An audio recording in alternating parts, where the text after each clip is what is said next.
엄청난 피해가 나서 또 인명피해까지 발생했는데 간부들을 갖다가 이제 적절하게 그 희생양으로 삼는 거죠. 김정은이가 이제 시각적인데 굉장히 좀 민감합니다. 근데 북한은 1년 만에 지워요, 이걸. 평양 건설장에서 여군들이 엄청나게 죽었다는 말도 있습니다. 그리고 재난이 발생하게 되면 이제 사람들이 거의 살 수가 없는 거죠.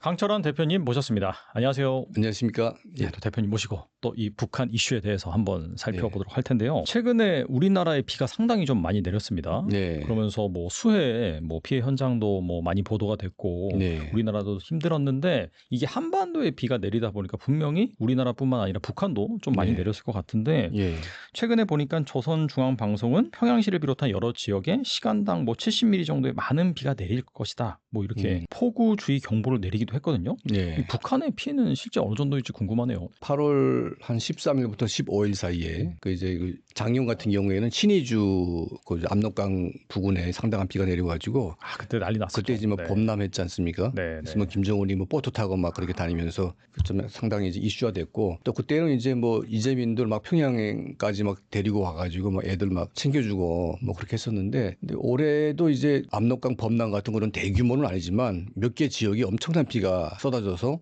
이제 피해가 있는 것 같아요. 그래서 이제 평안북도 그 개천 지역, 안주 지역 그리고 이제 뭐 구성, 태천 이쪽 지역에 지금 집중 폭우가 내렸는데 제가 이제 그 야후 날씨에 보니까 한반도 남쪽에서 내렸던 구름대보다 훨씬 더 강한 그 폭우 구름대가 거기에 형성이 돼가지고 집중 폭우가 내렸어요. 그래서 저희가 이제 북한 내부의 그 소식통을 통해서 알아보니까 안주시 전체가 완전히 뭐 초토화됐고 몇 개 군이 완전 초토화됐고 엄청난 이제 인명 피해가 났는데 문제는 이제 북한 언론 매체가 한 줄도 보도를 안 하고 있다는 거예요. 그러게 안 하더라고요, 이번에. 안 하고 있고 또 이제 그 수재민에 대한 그 김정은의 관심이 아예 없다 보니까 국가적인 어떤 지원도 없는 것 같고 그래서 지금 자강도 평안북도 일대는 뭐 군수공장이라든지 또 이제 인민군 군대 기지 또 인민군 막사 이런 것들이 굉장히 많은데 이 지역에 뭐 군대 민간 할 것 없이 그냥 뭐 엄청난 피해가 나서 또 인명피해까지 발생했는데 북한 정권이 전혀 보도 안 하고 있다. 그래서 보도를 안 하고 있는 이유를 뭐 뭔가에서 봤더니 아예 그냥 방치한 것 같아요. 이번에 아예 방치.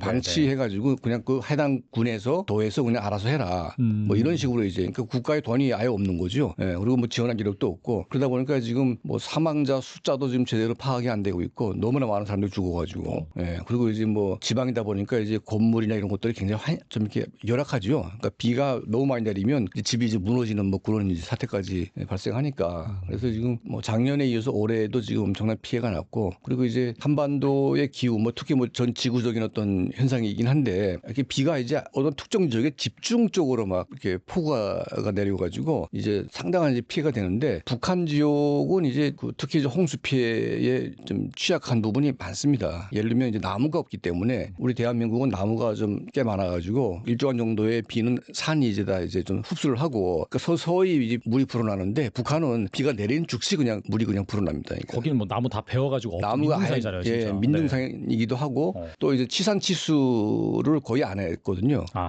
이 경계난 때문에 거의 방치하다 보니까 이제 조금만 비가 내려도 엄청난 이제 피해가 발생하는 뭐 그런 이제 상황이 된 것 같아요. 그래서 지금 평안북도 자강도 일대에 좀 굉장한 피해가 있는데 참 이상하게도 지금 북한 정권은 아예 보도도 안 하고 뭐 이재민에 대한 관심도 없습니다. 아예. 그래서 그게 참 작년하고 비교해서 좀 그런 차이가 있는 것 같은데 그만큼 이제 북한 정권의 경제적인 어떤 그 능력이 거의 이제는 바닥을 치지 않았나 하는 그런 생각이 듭니다. 지금. 보니까 그 작년에 앞서 말씀하신 신의주 엄청나게 물난리가 났었잖아요. 그렇죠. 뭐 수천 명이 사망하고. 근데 그런 심각한 피해 이후에 수해를 막지 못한 관료 같은 경우에는 최고 사형을 선고한다 이런 얘기가 나와 있더라고요. 실제 그렇다면 북한 분위기는 어떨까요? 그러니까 뭐 이게 자연재해라는 게 뭐 어떤 인간이 뭐 막아낼 수 있는 것도 아니고. 뭐 그건 미국도 못 막죠 사실. 그러니까 사전에 그걸 예방할 수는 있죠. 뭐 우리는 뭐 4대 폐강 같은 것들 해가지고 기본적으로 이제 뭐 그 이제 한강 같은 경우는 범람하는 게 거의 이제 없어졌죠 완전히. 예, 그러니까 사전에 예방을 해야 되는데 북한은 이제 70년대까지 대동강 뭐 이런 하수공사를 좀 꽤 했습니다. 근데 그 지방 같은 경우에는 거의 안 하다 보니까 이제 그 강 하류가 이제 토사가 쌓여가지고 자주 범람을 하거든요. 예, 그래서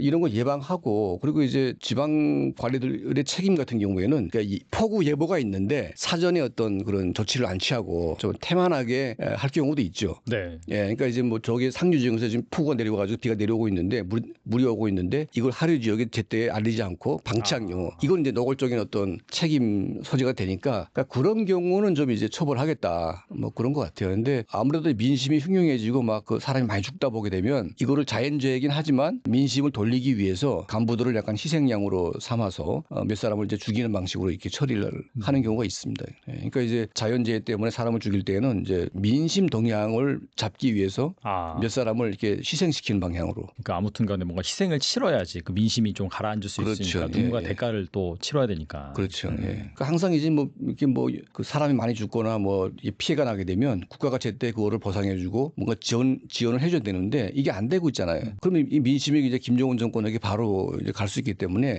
이걸 돌리는 어떤 시각적인 측면에서 어떤 간부의 책임을 부각시켜 가지고 이 간부 때문에 이렇게 뭐 문제가 생겼다. 그러니까 예를 들면 대표적인 케이스가 98년도에 그 노동당 농업 담당 비서였던 서간희 씨를 평양시에서 공개 채용을 했는데 그때 이제 식량난 때문에 아사자가 막 거의 100만 명 이상 발생하고 막 그런 난리가 났죠. 고난의 행군 시작할 때 그때 이제 김정일이 자기한테 쏠리는 화살을 피하기 위해서 이 서간희를 미국의 간첩으로 만들었어요.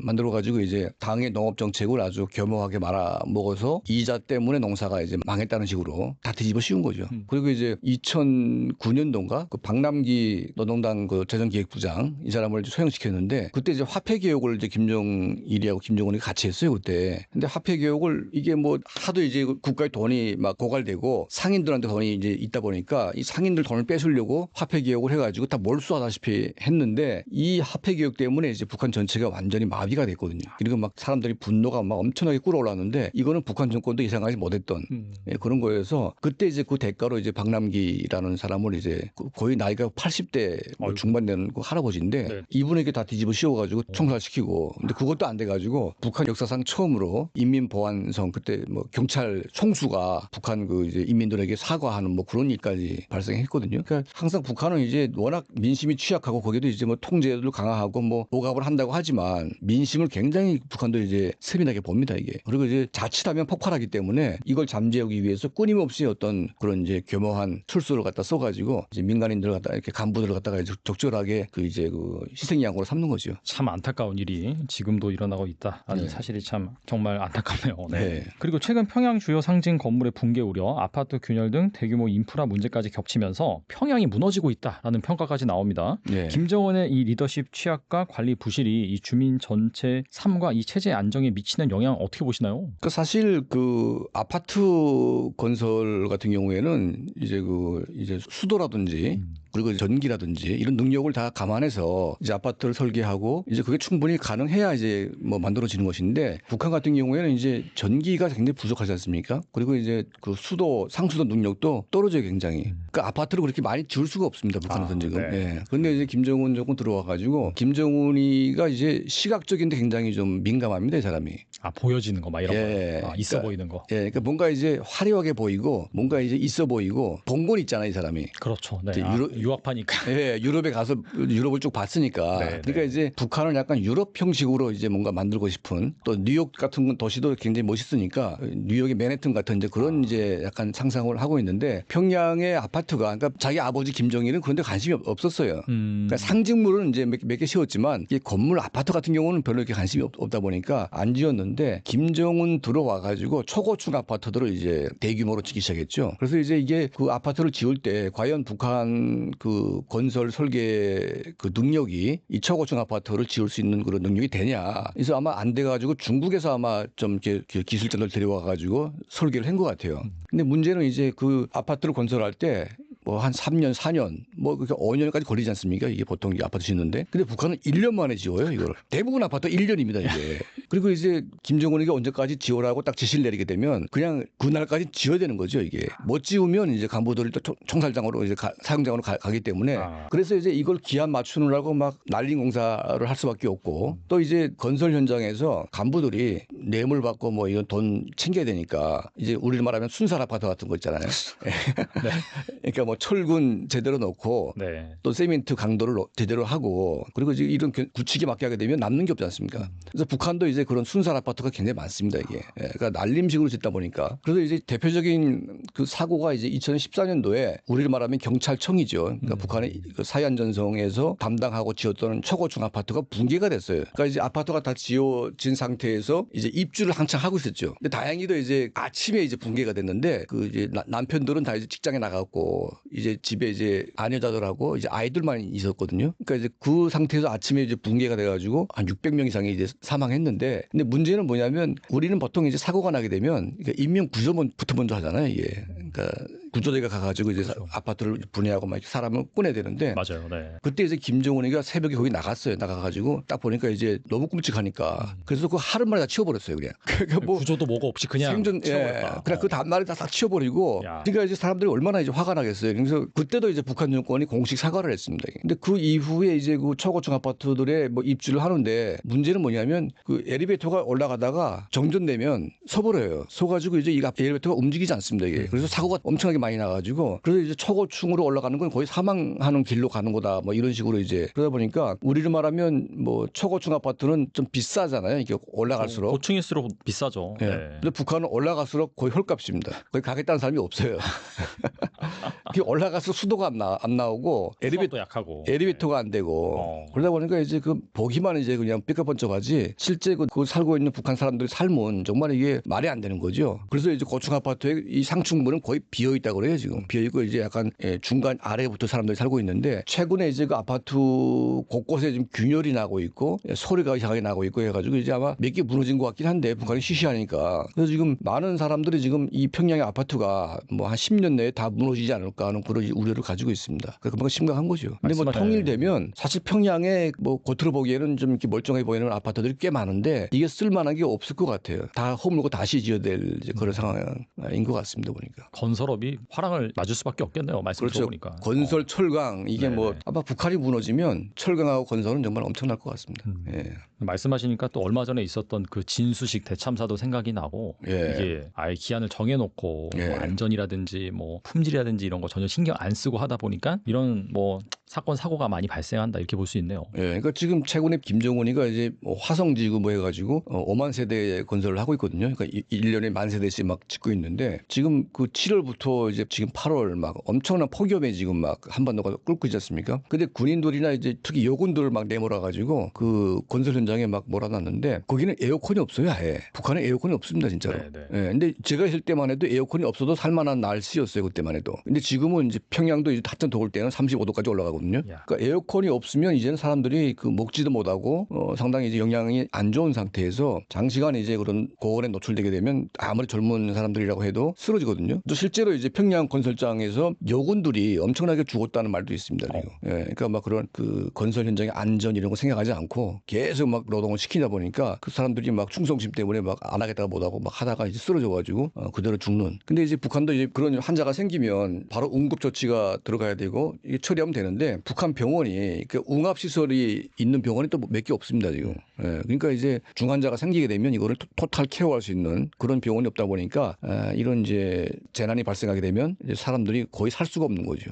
그리고 최근 북한에서 일가족 4명이 탈북한 사건을 두고 김정은이 무조건 데리고 오라면서 막 경로를 했다라는 기사가 또 나왔거든요. 사실 탈북은 뭐 물론 이제 김정은이 최근에 워낙 감시 강화를 많이 하다 보니까 예전에 비해서 많이 줄긴 했는데 그럼에도 불구하고 뭐 우리나라에도 3만 명 명이 넘는 또 분들이 계시고 탈북 같은 경우에는 생각보다 좀 빈번하게 일어난 이슈임에도 불구하고 이렇게 격노한 이유는 무엇일까요? 그러니까 이제 뭐 탈북자가 워낙 많이 발생하니까 이제 뭐 김정은한테 일일이 다 보고되진 않겠지만 아주 특별한 케이스들은 이제 보고가 됩니다. 그러니까 뭐 최고위층 뭐 이런 뭐 외교관들이 도망간다든지 뭐 이런 경우에 이제 보고가 되겠죠.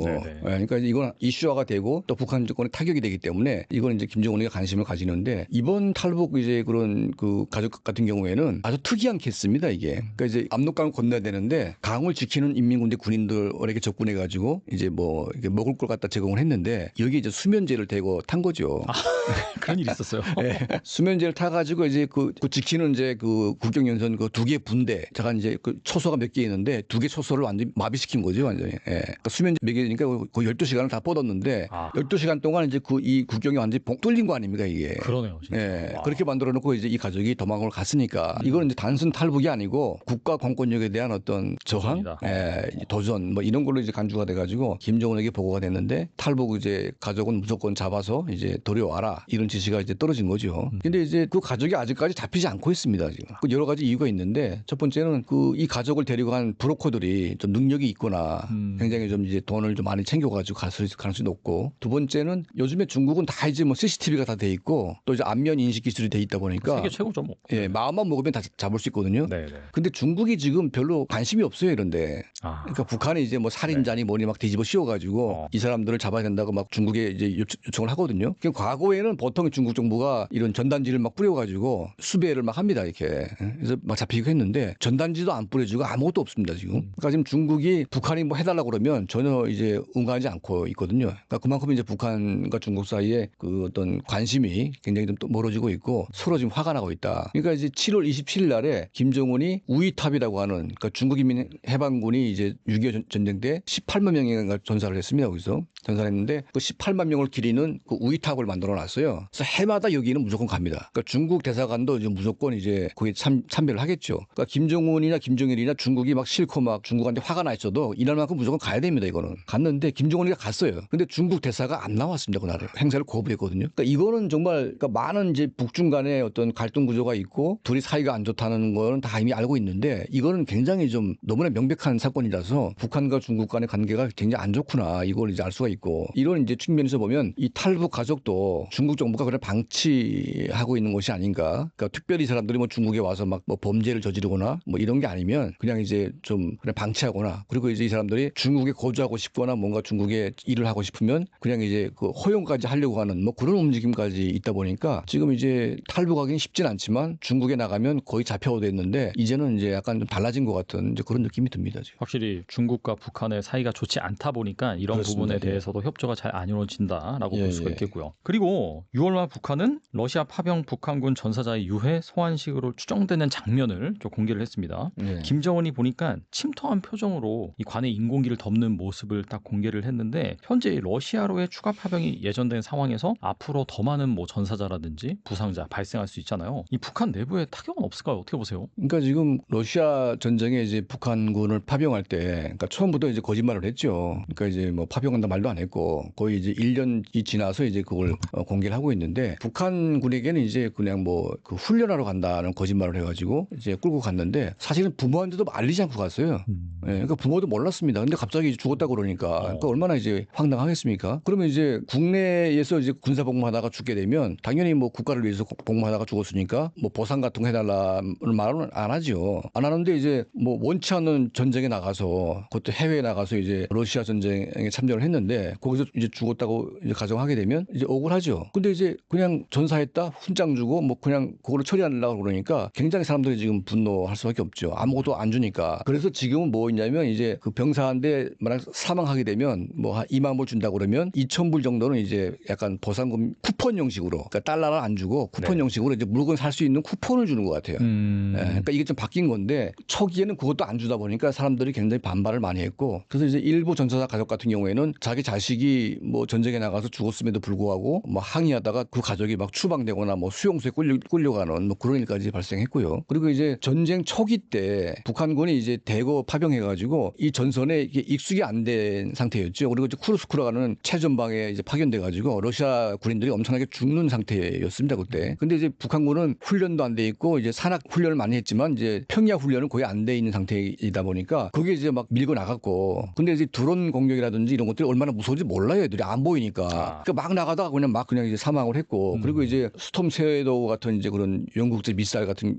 경우에 집중 포화가 돼가지고 이제 북한군 지휘부를 이제 군부를 때렸는데 한 번에 500명까지 죽은 그런 케이스도 있습니다. 한 방에 얻어맞고. 그러니까 실제로 이제 북한군 장군이 막 죽고 뭐 대령급 막 소령급이 막 한꺼번에 수십 명이 죽기도 했는데 초기 때 아마 몇천 명이 죽은 것 같아요. 제가 보건대는. 그리고 10,000명 이상이 부상을 당했고. 그러니까 지금 우리가 뭐 북한군 파병이 뭐 15,000명이니 뭐 이렇게 숫자가 되게 적게 나오는데 저희가 이제 좀 파악을 해보면 최소한 3만에서 5만 이상은 갔다 저는 그렇게 보고 있습니다. 그러니까 그 정도가 돼야 이제 사망자가 발생해도 군대가 유지가 되는 거거든요. 근데 초기 때 막 그냥 우크라이나군이 막 때리고 러시아군은 뒤에 숨어 있고 인명피해가 날 수 있는 그 지역에는 북한군이 서 있다 보니까 그게 이제 인명피해가 집중됐죠. 그래서 러시아가 상당히 숨을 돌렸는데 전쟁 초기 때 엄청나게 발생한 이 사망자에 대해서 제대로 처우를 안 하다 보니까 이제 북한 내부에서 굉장한 동요가 일어나게 됐고 지금은 조금 처우가 좀 달라졌습니다. 그리고 이제 1년 내내 숨기다가 워낙 여론이 안 좋아지고 이제 민심이 흉흉해지니까 이제 그걸 공개했고 이제 김정은이 이제 관을 뭐 공화국길 덮으면서 막 눈물까지 흘리면서 몇 번 그거 연출했습니다. 그러니까 최근에 8.15 날에도 막 이제 그 러시아 가수가 와서 뭐 공연할 때도 그때도 눈물 흘리더라고요. 잘 흘리더라고요. 네.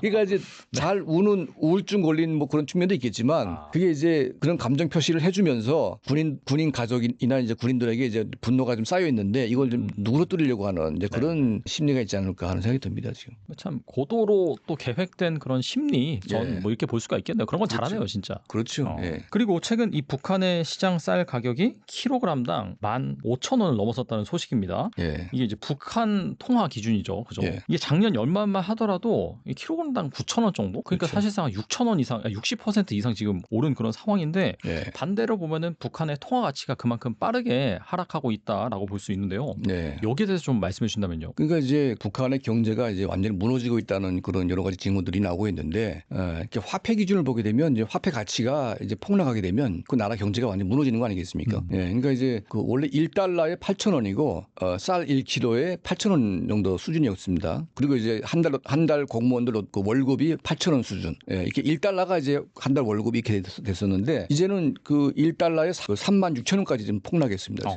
예. 그 8,000원 하던 것이. 네, 네. 그리고 이제 쌀도 지금 15,000원까지 폭락했기 때문에 이게 지금 북한 화폐는 거의 쓰레기가 된 거죠. 그러면 이제 왜 이렇게 됐냐? 러시아 전쟁을 통해서 막 달러를 버는 것 같은데 그 달러가 다 어디로 가고 있냐? 그러니까 민생 경제에 전혀 가고 있지 않다는 것이고 그리고 이제 그 작년에 이어서 올해도 그러니까 황해도 곡창 지역이나 또 평안남북도 곡창 지역에 엄청난 수해가 이제 폭우가 쏟아져 가지고 농사가 잘 안 됐어요 이게. 그러면 이제 돈이 없으면 뭐 전쟁을 통해서 벌어들이는 돈 가지고 밀가루를 좀 사든지 해가지고 이거를 풀어야 되는데 지금 김정은이가 하는 건 뭐냐면 전부 다 지금 무기만 지금 그 무기 구입에 초란이 돼 있습니다. 가지고 구축함 지금 최근에 진수식 하다가 뭐 하나 물에 빠지기도 했는데 이거는 북한이 만든 게 아니고 러시아에서 중고품을 가져다가 이제 이거를 리모델링해서 새 거로 이제 둔갑을 시켜가지고 북한이 만든 것처럼 이렇게 거짓말하는 거거든요. 예. 그러니까 이거 한 척당 최소한 이제 한 5천억 정도 합니다 이게 구축함이. 비싸네요. 비쌉니다 이게. 예. 그래서 이런 구축함 들여와야죠. 그리고 이제 대공 시스템 그 S400인지 300인지 그거 지금 막 몇 개 포대 갖다 깔고 있고 뭐 정찰 위성 같은 경우도 지금 뭐 돈 주고 사와야 되겠죠. 그리고 뭐 잠수함 같은 경우 뭐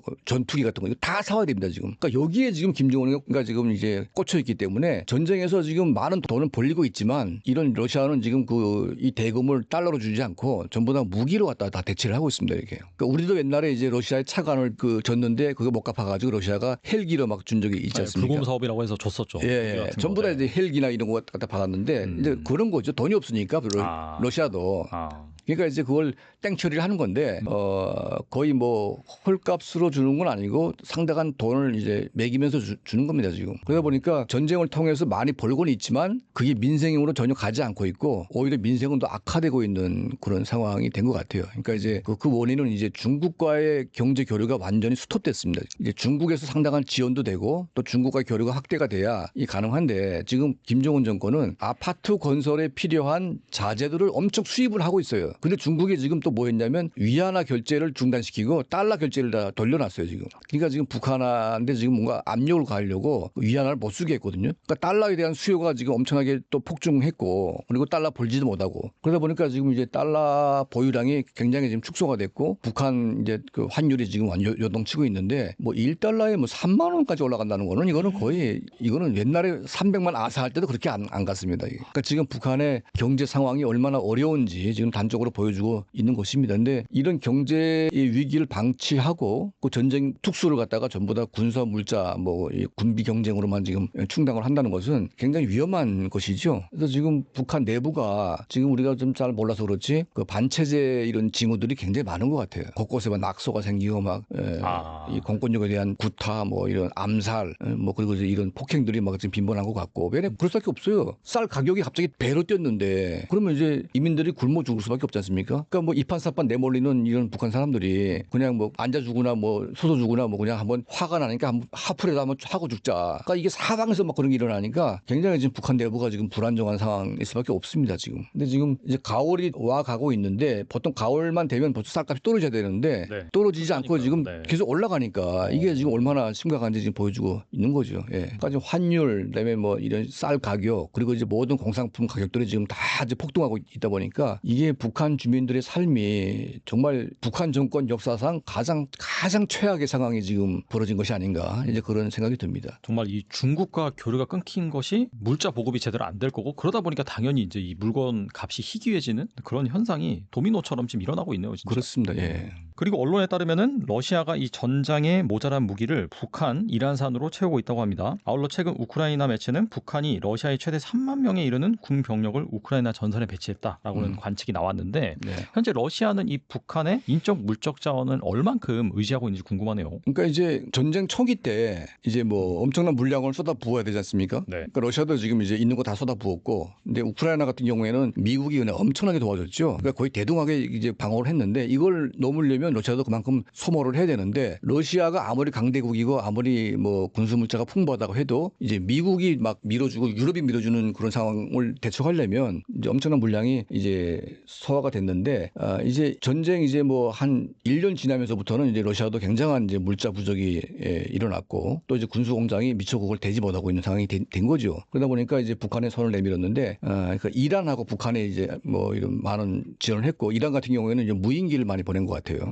예, 그리고 북한은 이제 뭐 포탄, 총탄 그리고 이제 뭐 이런 재래식 무기들 이런 것들을 대거 보냈는데 북한은 전쟁 준비를 한다고 하면서 거의 한 60년 이상을 이제 쌓아놓은 재고가 있어요. 근데 이제 이 보관 능력이 좀 이렇게 부실하다 보니까 이제 뭐 총탄 이제 화약에 막 습기가 들어가 가지고 이제 뭐 이런 이제 좀 문제가 있는 그런 포탄들이 많죠. 근데 이거를 전부 다 묻지 말고 그냥 러시아로 다 보내가지고 돈을 받았습니다 그때 받았는데 근데 이걸 막상 써보니까 이제 엄청나게 이제 사고가 많이 났습니다. 이게. 그러니까 북한산 포탄을 넣는데 이제 폭발이 막 일어나지 않고 내부 폭발만 일어나가지고 사고가 났고 그래서 이것 때문에 이제 러시아 군부에서 북한에 엄청난 불만을 표시했죠. 그리고 이제 러시아 정부에서 북한 군수 공장을 약간 업그레이드 시켜줬습니다. 이게. 그러니까 자기네가 생산을 못하니까 그러니까 이러이러한 기준 맞춰가지고 해라 해가지고 이제 북한이 중국에서 그 첨단 이제 그 CNC 설비들 갖다가 대거 밀수해가지고 그 한 1년 지난 다음부터는 이제 러시아 기준에 맞는 무기를 만들기 시작했어요. 그러니까 전쟁을 통해서 북한의 어떤 총탄이나 포탄, 미사일 이런 것들이 상당한 질이 좀 상승한 건 맞는 것 같아요. 돈 좀 벌어가지고 그걸 업그레이드 시켰으니까. 그래서 이걸 계속 이제 부품 공급을 해주고 있고 더 중요한 건 이제 그 병사들, 그러니까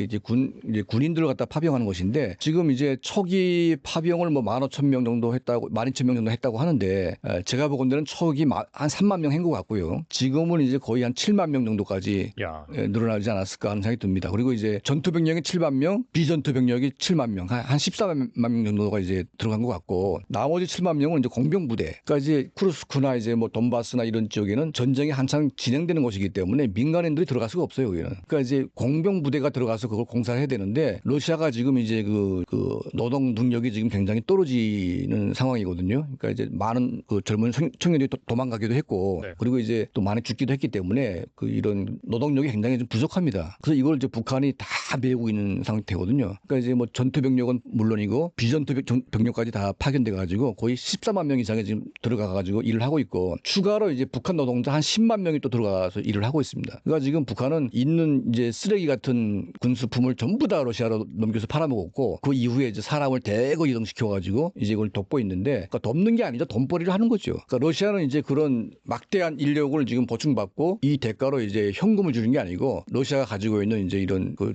인형 무기들, 이런 첨단 무기들 갖다가 이제 북한에 이전시켜주면서 그 가격을 대체 지금 하고 있는 것 같습니다. 둘 다 많이 힘들어 보이네요. 많이 들어보니까. 지금 엄청나게 지금 문제가 있는 건 사실인 것 같아요. 그리고 2025년 들어 북한은 최고위 지도부에서 대대적인 엘리트 교체와 인사 이동이 지금 진행이 되고 있어요. 조직 지도부 라인 및 주요 부서 책임자의 잦은 교체, 뭐 권력 감시 강화 이런 것들이 이루어지고 있는데 이거 좀 어떤 현상으로 보시는지 궁금하네요. 그러니까 이게 지금 그 세대 교체가 될 때가 되면 이런 경우가 나오거든요. 그러니까 이제 김정일로부터 김정은 정권으로 갈 때 그때 이제 그 아버지 세대의 간부들과 이제 김정은 본인이 좋아하는 또 간부들이 또 있지 않습니까? 그렇겠죠. 예. 네. 그러니까 이제 나이 든 사람들 갑자기 다 쳐내려고 하게 되면 반발이 있으니까 이거를 이제 서서히 뭐 하는데 어떤 일정한 기간이 지나면 이걸 또 한꺼번에 바꾸기도 합니다. 이렇게. 근데 지금 이제 김정은 정권 들어와 가지고 또 이제 그런 세대 교체 때가 된 거죠. 그러니까 김정은 본인은 이제 건강이 안 좋고 그리고 후계자는 지금 김주애 또는 또 누군가 나오게 될 텐데 그러니까 후계를 염두에 두면서 서서히 이제 좀 바꾸려고 하는 그런 움직임이 있는 것 같아요. 그러다 보니까 지금 이제 지금도 보면 자기 아버지 때 간부들이 꽤 있거든요. 그러니까 이제 그 아버지 때 간부들은 이제는 다 물러나게 할 수밖에 없는 상황이 된 것 같고. 그러니까 지금 최룡해 같은 경우에는 김일성 때부터 이제 있던 사람이니까. 진짜 오래 있었네요. 네, 그러니까 뭐 김일성, 김정일, 김정은 3대를 갖다가 같이 있는 사람인데 나이가 지금 거의 80이 다 됐어요 지금. 그러니까 이제 이런 사람들 전부 다 물갈이하고 그리고 이제는 자기도 나이가 젊은 축이기 때문에 이제는 이제 좀 자기 나이 뭐 이상 되는 건 다 웬만하면 다 갈아치우고 좀 젊은 세대로 갖다가 지금 뭔가 앉히려고 하는 그런 움직임이 있는 것 같습니다. 왜냐하면 자기가 갑자기 급사하고 만약 김주애나 자기 또 아들 누군가가 하게 되면 그 젊은 어린아이가 나이 든 사람하고 상대하려면 이게 쉽지가 않거든요. 더 힘들죠, 그러면. 예. 네. 그러다 보니까 이제 그 김정은도 지금 뭐 자기 건강이 좀 안 좋기도 하고 그리고 이제 후계 구도를 좀 완성 또 해야 되고 뭐 여러 가지 그런 상황이 있다 보니까 이걸 이제 좀 간부 교체를 통해서 뭔가 이제 인적 쇄신을 하려고 하는 이제 그런 상황이 있는 것 같습니다. 그리고 또 한 가지는 뭐냐면 요새 이제 군대 쪽에 문제가 많아요. 군대 쪽에요. 예. 그러니까 지금 이제 자기를 지키는 이제 허위사령부라든지 또 이제 인민군 보위부라든지 그리고 이제 뭐 이런 군부대 동아리 쪽에서 그 문제가 많은데 이게 약간 경제적으로 궁핍해지고 또 군부가 자기 아버지 때에는 이제 군부대 군단 단위로 이제 경제 기득권 줘가지고 사업을 또 하게 했거든요. 그러니까 이제 군인 간부들이 개인 사업을 통해서 돈을 엄청 벌었는데 이걸 잘 못하게 했습니다 지금. 하다 보니까 이제 군인들이 돈이 없다 보니까 이게 병사들에게 갈취하거나 뭐 뇌물 받거나 아니면 이제 불법을 통해서 막 여러 가지 하다 보니까 또 정보를 팔아먹기도 하고 그러니까 군대 내에서 여러 가지 경제 문제 때문에 기강이 해이해지고 군대 내에 이 비밀 정보들이 외부로 유출되기도 하고 막 이런 사고들이 많이 나다 보니까 군대를 막 쪼일려다 보니까 이제 반발이 심한 거죠. 근데 군대는 잘못 다치다 보게 되면 군대 반발이라는 건 이제 군대 이제 정변이 일어나기 때문에 쿠데타 같은 거 일어날 수 있죠. 네. 그래서 지금 김정은 본인도 이런 군대 때문에 상당히 머리가 아픈 것 같아요 지금. 그래서 지금 이걸 잡으려고 했는데 이제 군대도 지금 약간 거의 한계 상황이 오지 않았는가 하는 생각이 들거든요 지금. 그러니까 지금 그 뭐 2018년도 19년도 같은 경우에는 이제 허위사령관까지 처형시키면서 막 난리 친 적도 있었고. 그러니까 뭐 군대가 지금 그런 숙청이 너무 잦아지고 있는데 이런 게 반복이 되게 되면 정말 군대 내에서 뭔가 정변이 일어나지 않을까 하는 그런 이제 정변이 일어나도 이상하지 않을 정도로 지금 군대가 불안정한 상태인 것 같습니다. 그러니까 김정일 때에도 한번 육군단 사건이라고 있었는데 육군단 지휘부가 이제 남쪽의 국정원과 연계해가지고 이제 김정은이 그 육군단 쪽으로 올 때 이제 김정일이를 죽이려고 했던 사건도 있었거든요. 그러니까 북한에 그런 게 없는 게 아니에요 지금.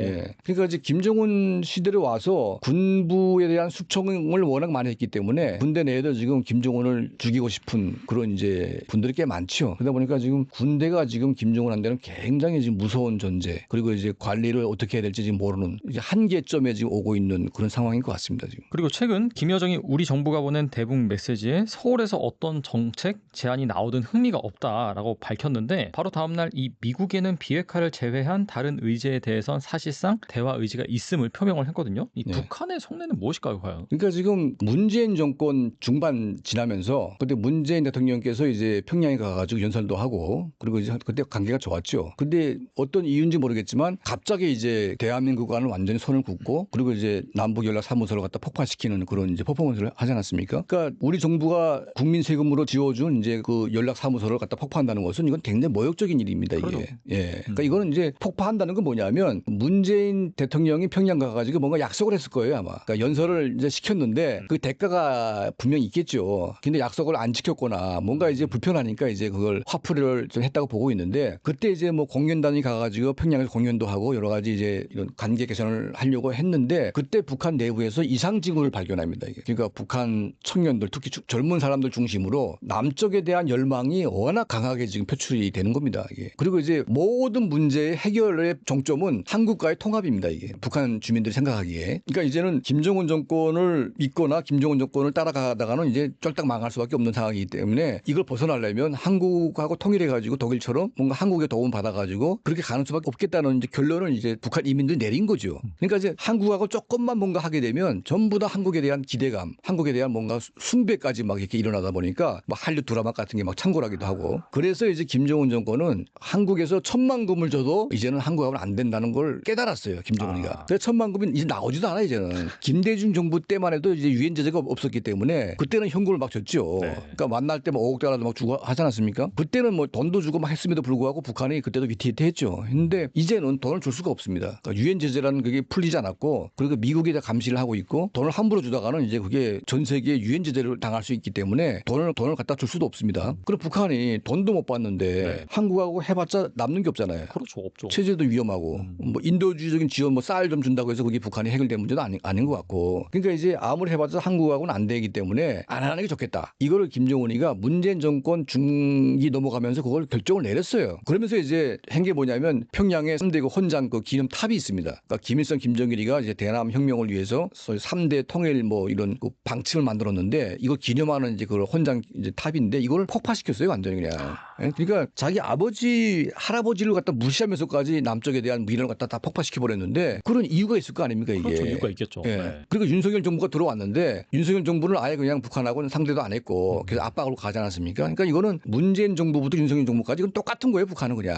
아예 안 하는 거죠 그냥. 그러면 이제 윤석열 정부가 탄핵돼 가지고 이제는 물러났고 이재명 정부가 들어왔는데 그럼 북한이 바뀐다? 바뀔 이유도 없고 바뀔 수도 없는 거예요 지금. 왜냐하면 이재명 대통령이 뭐 일본하고도 관계를 좋게 하려고 하고 있고 미국하고도 이제 뭐 한미 동맹 이거 한다고 하지 않습니까? 그러니까 바뀌는 게 없는 거죠. 그리고 뭐 이재명 대통령이 들어와가지고 돈을 현금을 뭐 100억 달러를 주겠습니까? 뭐 1000억 달러를 주겠습니까? 줄 돈이 없어요 여기는 사실은. 그러면 이제 자기들이 결정한 대로 대한민국과는 일체 아무것도 하고 싶은 생각이 없다. 이게 북한의 그 이제 방침이고 그게 이제 하나의 규칙화된 어떤 그런 것인데 근데 이제 우리 정부가 들어서면서 이제 계속 막연하게 이제 혼자 그냥 이제 꿈을 꾸는 거죠.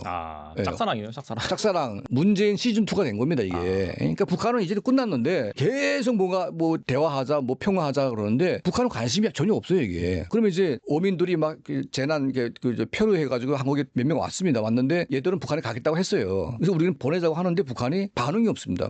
그거 네가 알아서 해라 그냥. 보내지 말라는 거죠 그냥. 그런데 그걸 억지로 바다로 막 띄워가지고 북한 넘겨버렸어요 그냥 이렇게. 북한은 단 한 말도 안 했는데. 그러니까 그렇게 해주면 북한이 좋아할 것이라고 이제 생각을 했는지 모르겠지만 그렇게 이제 했지요. 그리고 이제 확성기를 다 떼버리고. 그렇죠. 그리고 국정원 방송 이거는 이제 문재인 때에도 이 방송은 끊지 않았어요. 왜냐하면 이제 굉장히 출력이 세고 또 방송 내용이 이제 김정은 정권을 겨냥한 그런 방송이다 보니까 북한 내에서 엄청나게 인기가 좋은 방송입니다 이게. 그러니까 북한의 엘리트들은 이 방송을 다 들어요 이게.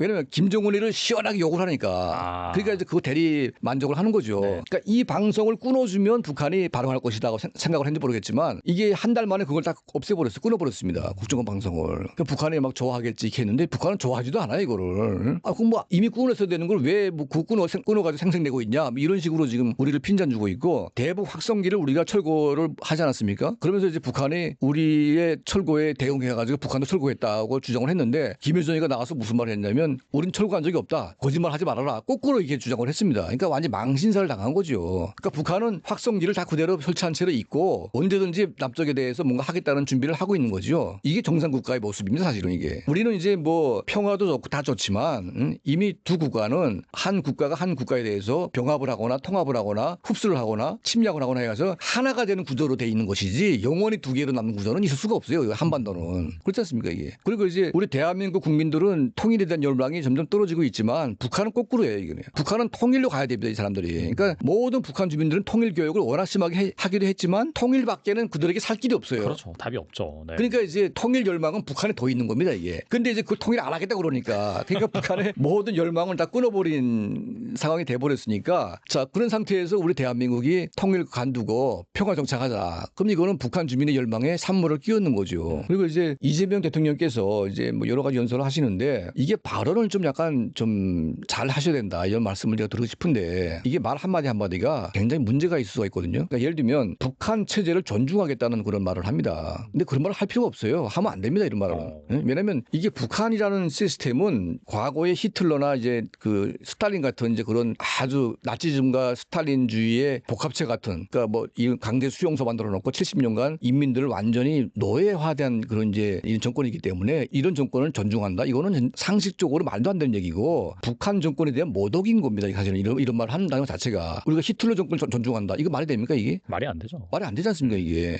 그러면 이제 광주에 가서 전두환 정권을 존중한다. 이렇게 말해 보십시오.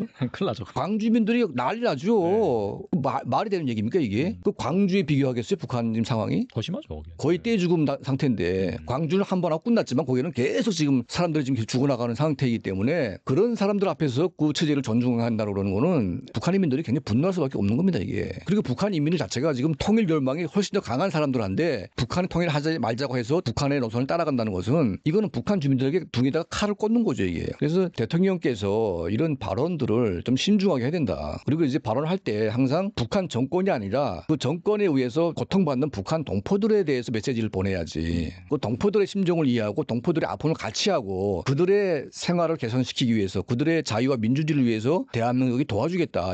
이게 정상적인 말인 것이지. 네. 북한 체제를 존중하겠다. 이거는 북한 정권만을 갖다 맞춰놓고 하는 이제 그런 대북 정책이고 이거는 정말 말도 안 되는 정책입니다. 사실은 이게 진보 보수 떠나서 이런 식으로 나가면 안 되는 거거든요. 그래서 지금은 이제 북한 정권과 북한 인민을 분리시켜 가지고 정권을 축소시키고 인민들을 계속 힘을 키워가지고 민주화로 가게 만들어놔야지 그 체제를 존중해가지고 북한 인민들 탄압하게 만들게 되면 이거는 이제 북한 주민의 어떤 민심이 역행하는 결과이기 때문에 그래서 지금 이 정부의 통일 정책 이게 정말 심각한 것 같아요. 그리고 안보 라인들이 북한 김정은 정권이 무슨 생각을 하고 있는지 그리고 북한의 내부 상황이 어떤지 이걸 다 보고를 할 텐데 국정원에서 근데 이 보고들을 왜곡해서 자기들의 입맛에 맞게끔 이제 가공해가지고 북한이 우리가 이렇게 해주게 되면 북한이 따라할 것이다, 뭐 반응할 것이다 이렇게 자기들끼리 그냥 잡복을 해가지고 이렇게 막 하는 건지 모르겠습니다. 그래서 나오는 정책을 보게 되면 정말 말도 안 되는 그런 말을 하기 때문에 그 결과적으로 김여정이가 나와가지고 거의 조롱을 했습니다. 자기들은 하지도 않았는데 했다 거짓말하고 있다고.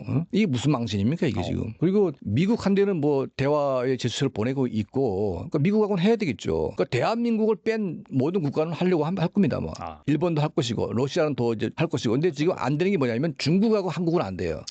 그럼 우리가 뭘 해야 되겠습니까? 중국하고 같이 힘을 합쳐가지고 북한을 붕괴시켜야죠. 북한 민주화시켜야죠. 그러면 이제 중국식 개혁개방이라는 게 있지 않습니까? 그러니까 중국식 개혁개방을 통해서 중국이 변화됐으니까. 그래서 중국식 개혁개방을 북한에 도입시킨다고 하게 되면 북한의 엘리트들이 좋아할 겁니다. 왜냐하면 중국이 개혁개방돼가지고 상당한 경제발전을 이루고 일정한 정도의 자유를 이루었기 때문에 중국식 개혁개방은 한국식 민주주의로 가는 단계적인 방법으로 하나 활용할 수가 있습니다.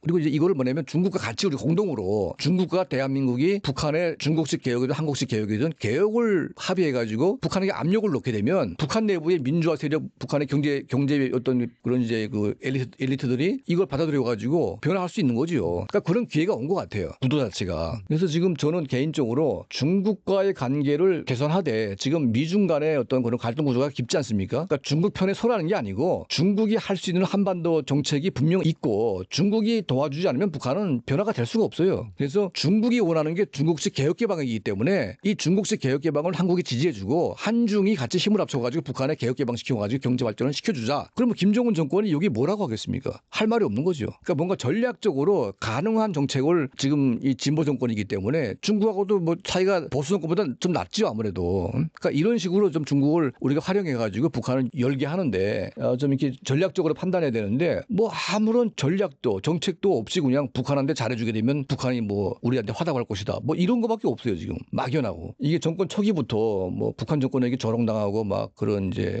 사기당한 뭐 그런 느낌이다 보니까 이거는 우리가 자초한 것이고 이런 식으로 가게 되면 이거는 정말 국민 망신이고 또 북한 주민들에게 분노만 살 뿐이기 때문에 이런 식의 대북 정책은 좀 우리가 빨리 바꿔야 된다 이런 생각을 하고 있습니다. 그리고 뉴욕타임즈가 최근에 이 김주애가 김정은의 후계자로 지목될 가능성이 높다고 보도를 했는데 이걸 보니까 공식석상에 김주애가 드러난 그 횟수를 또 계산을 했더라고요. 총 39차례 등장을 했는데 24차례가 군 관련 행사였으며 최근에 또 김여정이 이 김주애 고개 숙여 인사하는 모습 이런 것들을 또 근거로 들었더라고요. 이 북한의 4대 세습이 현실화되는 것일까요? 그러니까 4대 세습은 이제 분명 하는 거죠. 하는 건데 아직까지 이제 김주애가 나왔기 때문에 김주애가 후계자다고 단정을 할 수는 없습니다. 그러니까 왜냐하면 여성이 후계자가 된다는 것은 북한이라는 독특한 사회 구조상 이게 불가능한 거거든요. 민주주의 역사가 깊은 미국도 아직 여성 대통령이 안 나왔고 대한민국도 박근혜 대통령 빼고는 여성이 나온 적이 없지 않습니까? 그렇죠. 그러니까 여성이 뭐 어떤 최고 권력자가 된다는 것은 아무리 민주주의 역사가 깊은 국가여도 이게 쉽지가 않은 거죠. 근데 뭐 이제 아프가니스탄 같은 나라에서 여성이 대통령이 된다? 이게 상식적으로 말이 안 되는 거 아닙니까? 그게 진짜 말이 안 되겠죠. 네. 그러니까 북한이 아프가니스탄하고 거의 비교하면 똑같습니다. 거의 더하면 더했지. 그러니까 이제 남성 우월주의, 남전 여비가 아주 꽉 찬 그런 사회다 보니까 만약 김정은이가 김주애를 이제 후계자로 세웠다고 하게 되면 이건 잘된 일입니다. 사실은 나라를 완전히 망치게 만드는 거죠. 사회 구조는 여성을 깔보고 여성을 갖다가 이제 하대하는 국가인데 여성을 세우게 되면 이거 나라가 망하는 거 아니겠습니까?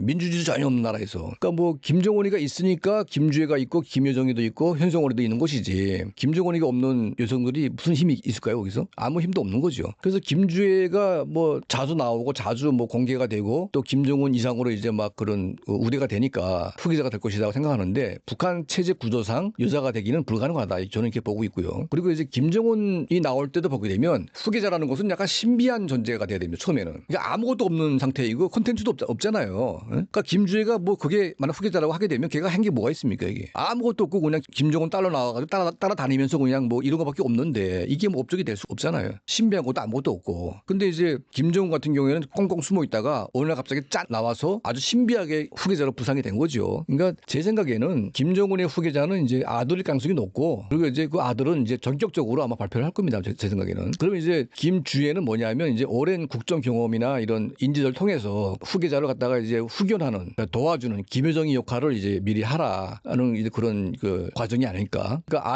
아들은 경험이 없지만 김주애는 경험이 있기 때문에 그 아들을 일정한 정도 이제 같은 레벨에서 이제 도와줄 수 있는 그런 구조를 만들어주는 거죠. 그러니까 이제 김정은도 초기 때 나올 때 김여정이가 전혀 경험이 없었어요. 그럼에도 불구하고 믿는 거는 김여정이밖에 없었거든요. 권력 초기 때. 그러니까 김여정이하고 실수를 하면서 이제 권력을 끌고 왔는데 결과적으로 믿을 만한 한 사람이 필요한 겁니다. 이게. 근데 그 사람이 누구냐? 김주애가 되겠죠. 그러니까 이제 약간 스텝이 꼬일 수 있는 게 뭐냐면 김주애는 이설주의 딸이지만 지금 국정원 발표에 의하면 이설주의 아들이 하나 있긴 한데 약간 부실한 아들이 하나 있다. 그러니까 이설주의 아들이 되면 좋지만 이설주의 아들이 안 되고 뭐 현성월이 아들이라든지 또 다른 여심이라든지 뭐 이런 다른 여자한테 나온 아들이 똘똘해가지고 이제 김주애랑 이제 붙여놓는다고 하게 되면 아무리 같은 이제 아버지가 같다고 해도 엄마가 다른 형제가 이제 거기에 결합이 잘 되겠냐 이런 문제가 생길 수가 있습니다. 그래서 이제 이상적으로 이설주의 아들이 후계자가 되면 뭐 잘 갈 수 있겠지만 그게 만약 안 된다면 이제 권력이 상당히 이제 문제가 있을 수가 있고 그리고 이제 기본적으로 4대 세습은 김정은이가 이제 좀 더 오래 버티면서 케어해주면 갈 수 있을지 모르겠지만 김정은이 만약 빠르게 사망해서 4대로 간다고 하게 되면 이게 버티기가 쉽지는 않을 겁니다. 그래서 저는 북한 정권이 4대 세습을 하는 과정에서 붕괴될 것이라고 저는 보고 있는데 이게 옛날에 이제 그 최씨 무신 정권이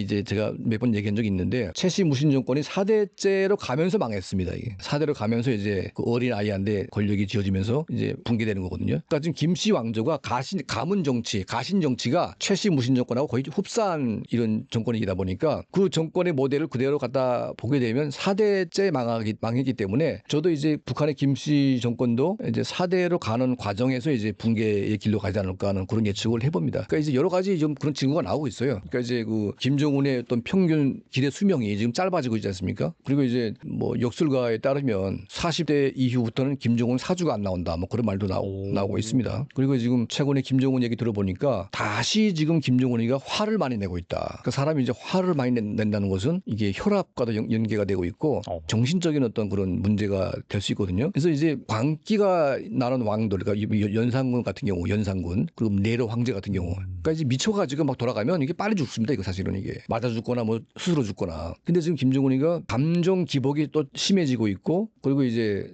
여자 문제, 이 기쁨조 이 파티를 지금 굉장히 세게 또 한대요. 그러니까 원산 지금 여투 타면서 지금 막 그 원산에서 지금 막 그런 기쁨조 아주 그 음란한 파티를 지금 아주 열심히 하고 있답니다. 지금 다시 그걸 파티하고 있고 술 담배 끊지 않고 있죠. 그리고 지금 화가 많습니다. 그러니까 이제 뭐 저기 청진에서 그 이제 군함 막 진수식 하다가 이제 자빠지면서 그때 막 화를 엄청나게 냈거든요. 그때. 그래서 뭐 노발대발했는데 그때부터 지금 화를 내기 시작해가지고 자기 옆에 경호원들이 뭐 절거나 뭐 이거 발견하게 되면 바로 청살시키고 막 그렇게 한답니다. 지금. 그러니까 이 김정은이가 지금 정신적으로 불안정하고 화를 자주 내고 또 여자에 막 또 집착하고 이제 뭐 술 담배 지금 끊지 않고 있고 운동 안 하고 이건 결과는 뻔한 거죠 사실은. 이렇게 되면. 그래서 지금 그 정권이 지금 뭐 겉으로 보기에는 뭔가 되는 것 같지만 되는 게 아무것도 없어요. 그리고 지금 원산 갈마 지금 휴양지 만들어놨는데 이게 지금 거기 쏟아부은 돈이 지금 몇십억 달러가 들어갔지 않습니까? 그럼 돈을 벌어야 되잖아요. 근데 북한 인민들이 거기 가가지고 그 리조트 가가지고 100달러씩 내고 잘 사람이 누가 있습니까 지금? 한 달러 1달러에 지금 3만 얼마씩 하는데 한 달 월급이 지금 5천 원 6만 원밖에 안 하는데 그거 어떻게 그거 사겠어요 거기서? 그러게요. 근데 지금 러시아 사람들 불러가지고 좀 돈벌이를 하려고 했는데 러시아 사람들이 안 가요 또 그게. 그리고 러시아 기자가 또 가가지고 또 취재하다 보니까 어떤 놈은 맥주를 계속 하루를 마시고 있는데 맥주량은 주지 않고 또 어떤 놈은 당구만 계속 치고 있는데 하정구 당구만 치고 있고. 그러니까 러시아 기자가 적혀보려고 했는데 하도 희한하니까 조작된 게 많구나. 그래서 이게 다 세팅된 그걸 발견한 거죠 러시아 기자가. 근데 굳이 우리한테까지 그렇게 세팅해가지고 그렇게 할 필요가 있냐? 그러니까 조작된 나라, 그러니까 러시아가 그쪽에 독재 국가긴 하지만 그래도 이제 거기 자유가 굉장히 있는 나라거든요. 그게 있죠. 네. 언론 자유도 꽤 있고. 네. 그러니까 이제 러시아 기자가 보기에도 너무나 이제 한심하니까 이걸 이제 그대로 갖다 기사를 내버렸어요. 그러니까 이제 김정은이 또 화가 나가지고 또 그걸 또 폐쇄시켜 버렸거든요 지금. 그러면 이제 그 뭐가 됩니까 이게 지금? 러시아 사람들 상대로 지금 뭔가 하려고 했는데 그것도 안 오게 한다? 그러면 이제 그 리조트를 갖다 돈 발라가지고 지금 했는데 이걸 지금 뭐 누구한테 그걸 팔겠습니까 지금? 그러니까 지금 김정은이가 한 경제 정책 가운데 마식령 스키장이니 뭐 삼지연 리조트 뭐 양덕 그 무슨 온천 그리고 뭐 사방에 만들어놨는데 아무것도 지금 누구도 안 오기 때문에 원래 중국인들이 와야 되는데 중국하고 사이가 좀 워낙 안 좋으니까 그러니까 지금 김정은이가 구상한 관광 정책, 관광 수입 정책이 지금 거의 제로 상태에 빠졌거든요. 그러니까 경제 폭망하지요. 또 러시아 돈 벌고 있는데 자기 지금 죽을까봐 지금 군사 무기 열심히 하고 있는데 이게 모든 게 엉망진창이고 막 스트레스 받고 뭐 화내고 뭐 여자 막 쩔어 있고 막 이렇게 되다 보니까 저기 언제 저렇게 폭발할지 참 저도 좀 신기하기도 하고 뭔가 가까운 시일에 어떤 큰 문제가 발생할 것 같은 그런 예감이 좀 들고 있습니다. 지금. 마지막 질문인데요. 그렇다면은 만약에 김정은이 급사해가지고 후계 구도가 본격적으로 진행이 되는 그런 가운데 북한 내 엘리트 군부 주민들의 반응과 이 북한 체제가 과연 어떻게 될지 어떻게 보시나요? 그러니까 사실은 이제 이재명 정부가 참 중요한 타이밍 때 권력을 잡았습니다. 그래서 이제 북한은 통일을 포기했기 때문에 우리는 통일을 더 확대시켜야 되거든요. 그렇잖아요. 근데 북한이 포기했다고 해서 우리가 거기에 맞춰가지고 두 국가 평화 체제로 가자. 이게 지금 그 좌파들이 지금 막 어언데 지금 플랜카드 붙여가지고 지금 그렇게 하고 있는데 우리 헌법에도 통일을 우리가 지향한다고 돼 있고 헌법 정신이고 그리고 헌법에 없다고 해도 통일이라는 것은 국가 정책의 우선순위가 돼야 되는 게 이게 원칙인 겁니다. 사실은 통일을 우리가 포기할 수가 없어요. 그리고 우리 후대한데 통일된 국가를 물려줘야지 우리 후대한데 그런 또 안 좋은 분단 국가를 물려준다는 것 자체가 무책임한 일인 거거든요. 사실은 이게. 그래서 진보 보수를 떠나서 통일로 가는 길은 우리 열어야 되는데 그러면 통일로 가려면 뭘 해야 되겠냐? 독재 정권을 없애버리든지 아니면 축소시켜가지고 북한 주민들이 민주화를 통해서 힘이 강해지게 만들어주는 게 이게 평화 통일로 가는 길이거든요. 그런데 지금 자꾸 이제 그 독재 정권이만 포커싱이 돼가지고 그 정권에게 막 존중한다고 그러고 막 계속 그런 식으로 가다 보니까 그럼 북한 주민들의 마음이 상하게 되고 한국에 대한 그 불신, 신뢰가 떨어지게 되는 이제 그런 일이 벌어지기 때문에 이건 통일로 가는 길이 아니거든요. 그러니까 실제로 독일이 통일될 때 서독 정부는 보수 진보를 떠나서 동독 주민에 대한 인권 문제는 똑같았습니다. 그리고 항상 동독의 공산당 정권을 반대하고 압박을 가하고 동독 주민에게는 자유를 주는 정책을 일관되게 추진했거든요. 심지어 경제 지원을 할 때 동독 공무원의 여행의 자유화를 조건으로 지원한 적도 있습니다. 그리고 정치범들 돈 주고 사오기도 했고 그러니까 모든 게 동독 주민의 인권과 자유를 개선시키는데 압박을 가해가지고 결국은 동독 공산당이 서독의 TV를 막으려고 하다가 못 막았어요. 이거를. 그러니까 서독의 TV가 동독 안방에 다 퍼지기 시작하니까 이제 망한 거거든요. 사실은. 근데 우리는 뭡니까 지금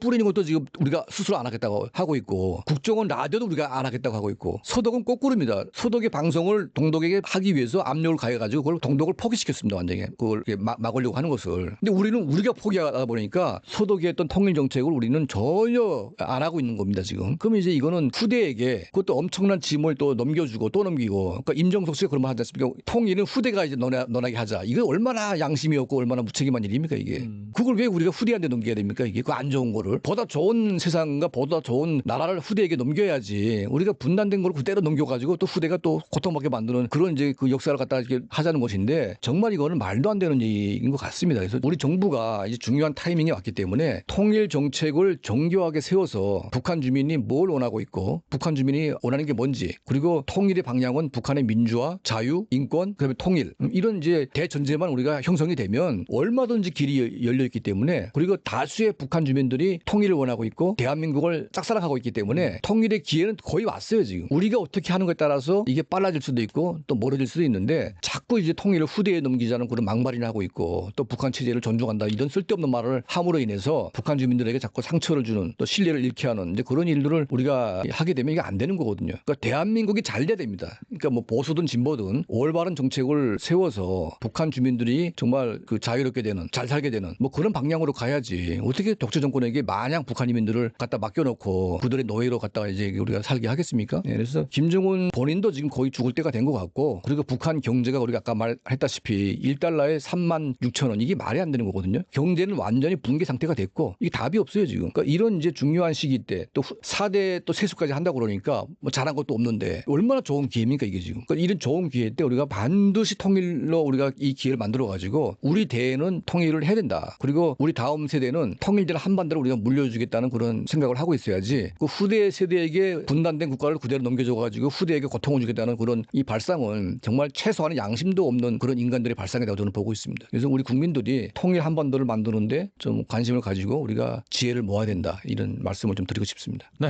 또 우리가 정말 이 북한에 대해서 새 정부가 들어섰는데 과연 우리 국민들이 어떤 시각을 가지고 이 북한을 또 대해야 되는지 또 북한 공산당과 또 북한 주민들의 또 이건 분리해가지고 우리가 좀 지혜롭게 좀 목소리를 내서 정말 말씀하신 것처럼 이 통일의 과업을 후대한테 물려주지 말고 지금부터 잘 준비해 나갔으면 좋겠다라는 생각이 들고요. 또 대표님께서 운영하시는 또 평양24시도 방문해 주시면 좋을 것 같습니다. 네, 지금까지 강철한 대표님 나와주셔서 감사합니다. 예, 감사합니다.